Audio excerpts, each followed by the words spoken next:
बिस्मिल्लाहिर्रहमानिर्रहीम। अस्सलाम वालेकुम।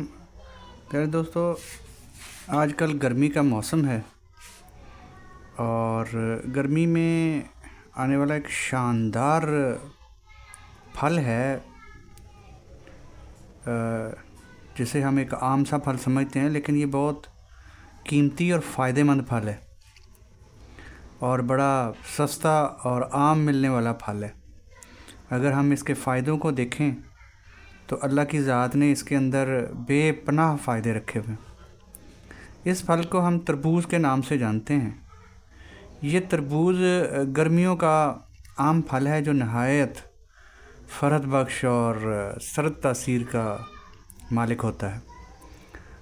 तरबूज में तकरीबन 90% तक पानी पाया जाता है और बाकी 10% अज्जा में मिनरल्स और विटामिन्स का एक ख़जाना छुपा हुआ होता है। गर्मियों के मौसम में मैदे को गर्मी से बचाने के लिए ये नहायत ही मुफीद फल है जो गर्मी से फ़ौरी आराम देता है। इसमें शामिल विटामिन बी के मुतअद्दिद जो इक़साम होती हैं वो जिगर के लिए बेहद मुफीद होती हैं, जबकि तरबूज़ जो है ये मैदे के निज़ाम की भी इस्लाह करता है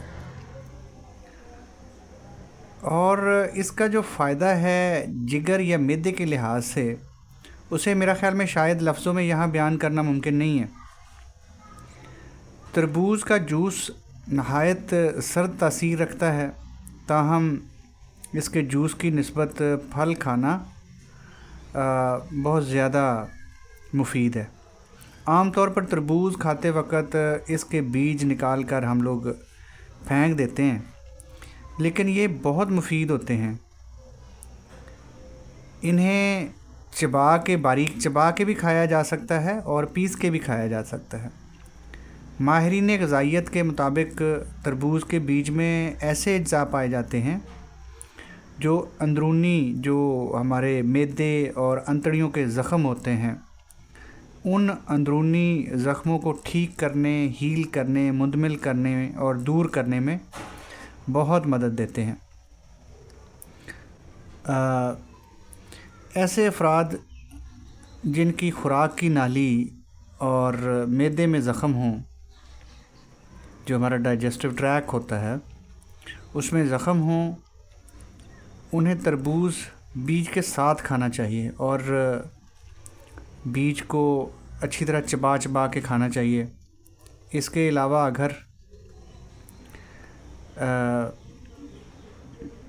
तरबूज़ के बीज अलहदा से पीसकर और दूध के साथ खाए जाएं तो ये भी अल्सर और मैदे के ज़ख़मों के लिए बहुत मुफीद हैं।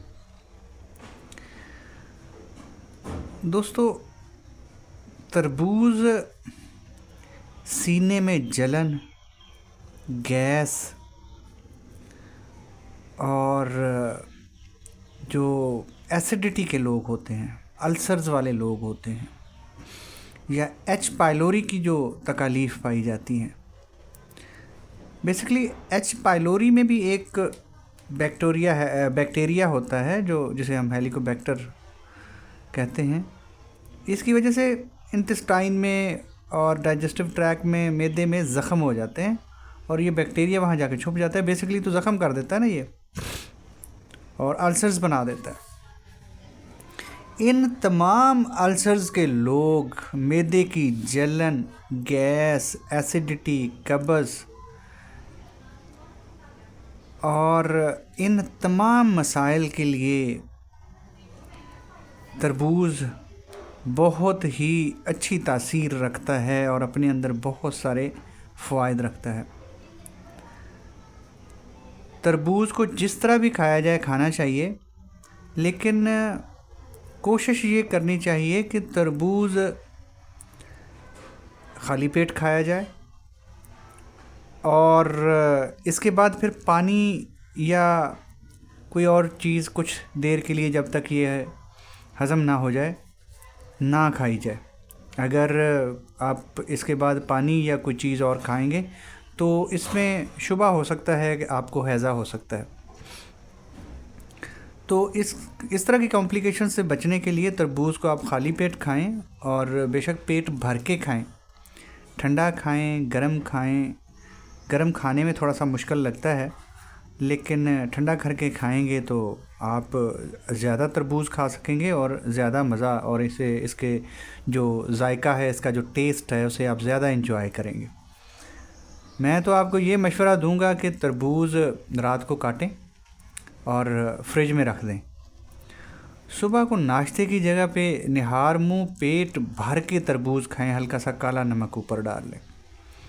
जब आप पेट भर के तरबूज खाएंगे तो आपका नाश्ता हो जाएगा, उसके बाद आपको डकार आएंगे, आपके जिस्म की पानी की कमी पूरी होगी, और उसके बाद आप खाएं पिएं। जब ये हाजमा हो जाए, घंटे के बाद, 1.5 घंटे के बाद, आधे पौने घंटे के बाद, जो भी आप खाना पीना चाहते हैं तो खाएं। तो उस दिन आप नोट करेंगे, पहले दिन ही आपको कोई जलन नहीं हुई, कोई बर्निंग नहीं हुई, कोई गैस नहीं हुआ, कोई एसिडिटी नहीं हुई, कॉन्स्टिपेशन का मामला आपका सॉल्व हो गया। उसके बाद अगर आप रेगुलर इन गर्मियों में तरबूज सुबह पेट भर के खाते हैं, इसी तरह उसे थोड़ा सा ठंडा कर लेते हैं और उसके बाद उसके ऊपर काला नमक थोड़ा सा छिड़क के आप खाते हैं। अगर आपको यरकान है, काला है, पीला है, बी है, सी है, कुछ भी है, जिगर का कोई भी मसला है, तकलीफ़ है, मैदे की कोई भी मसला तकलीफ़ है, तो उसमें अल्लाह के हुक्म से ये बहुत फ़ायदा देता है। अगर किसी ऐसी बीमारी को ये परमानेंट क्योर नहीं कर सकता, तो इसमें उसके हल में, उसकी तकलीफ़ की शिद्दत को दूर करने में ये बहुत मुआवन है और बहुत मददगार है। इसके अलावा ये मर्दों के लिए भी अच्छा है, अगर उसके हिसाब से सोचा जाए तो उस मर्दों की सेहत के लिए ख़ास तौर पे भी अच्छा है। बाकी इसमें जैसे मैंने अर्ज़ किया कि मिनरल्स, विटामिन्स तो सारी चीज़ें हैं ही हैं, और तो मर्दों बच्चों सब के लिए अच्छा है। लेकिन अगर एक छोटा सा पॉइंट ये ज़हन में रखा जाए कि ख़ास तौर पे मर्दों के लिए, तो वो भी ये बहुत अच्छा है, इसमें बहुत फ़ायदा है खाने में। तो आजकल तरबूज का सीज़न चल रहा है, तो मैंने सोचा अपने बहन भाइयों की खिदमत में तरबूज़ की अफादियत के बारे में को थोड़ा सा बयान करूं। तो आप लोग पेट भर के तरबूज़ खाएं सुबह नाश्ते में, और नाश्ता उस वक़्त करें जब दोबारा आपको भूख लग जाए। इसी के साथ डॉक्टर जाफ़र मांझ को इजाज़त दीजिए। अल्लाह हाफ़िज़, अस्सलाम वालेकुम।